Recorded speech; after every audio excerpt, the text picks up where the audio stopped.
হতাশা একটি বিলাসিতা। হতাশার জায়গাটি আজ থেকে দখল করুক কাজ শেষে তৃপ্তিমাখা ক্লান্তি। পানির গভীরতা নাকের কাছে উঠে আসার আগেই সাঁতার শিখে নাও।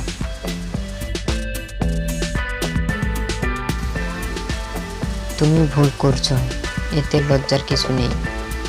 বারবার ভুল করার একটি জিনিস প্রমাণ করে তুমি হাল ছাড়োনি, তুমি চেষ্টা করে চলছো।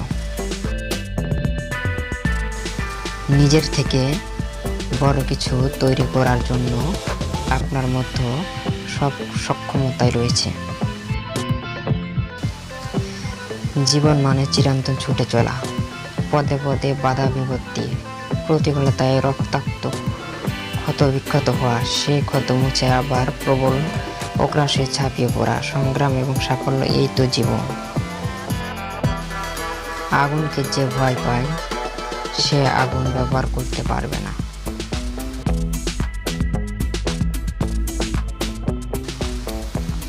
প্রশ্ন করতে যে লজ্জা পায় সে শিখতে পারবে না।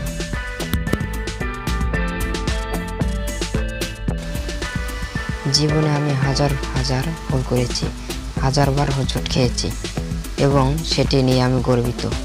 প্রত্যেকটি ভুল, প্রত্যেকটা বার হোঁচট খাওয়া আমাকে গড়ে তুলেছে আরও শক্তিশালী, আরও পরিণত করে।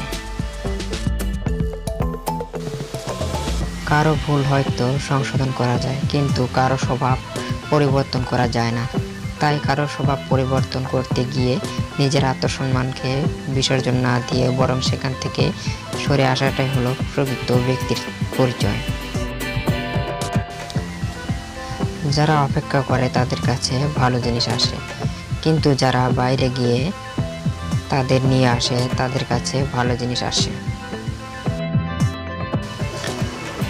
তুমি যদি টাকা ধার করো তবে তুমি ব্যাংকের কাছে দায়বদ্ধ, আর যদি টাকার মালিক হও তাহলে ব্যাংক তোমার কাছে দায়বদ্ধ।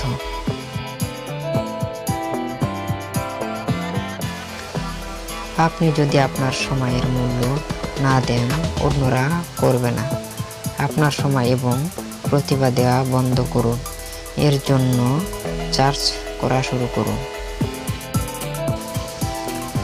যে পুরুষ কখনো দুঃখ কষ্ট ভোগ করেনি এবং পর খাওয়া মানুষ নয়, মেয়েদের কাছে সে তেমন বাঞ্ছনীয় না, কারণ দুঃখ কষ্ট পুরুষকে দারিদ্র ও সহনশীল করে তোলে।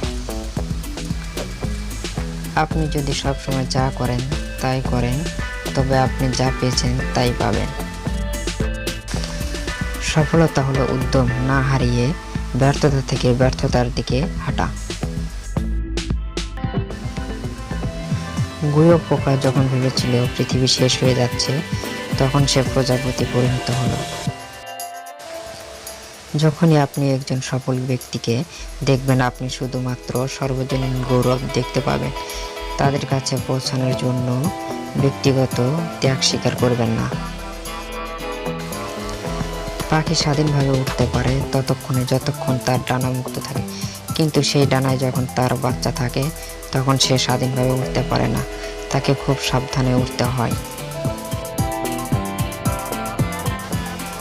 কখনো না পড়ে যাওয়ার মাঝে বীরত্ব নেই, পড়ে গিয়ে আবার উঠে দাঁড়ানোর মাঝেই সত্যিকারের বীরত্ব লুকিয়ে আছে। আপনার দর্শন ও স্বপ্নকে নিয়ে নিজের সন্তানের মতো লালন করুন, কারণ এগুলোই আপনার চূড়ান্ত অর্জনের প্রতিচিত্র হয়ে উঠবে। আজ সে পর্যন্তই। ভিডিওটি যদি ভালো লাগে তাহলে চ্যানেলটি সাবস্ক্রাইব করুন ও লাইক, কমেন্ট, শেয়ার করে আমার পাশেই থাকুন। ধন্যবাদ।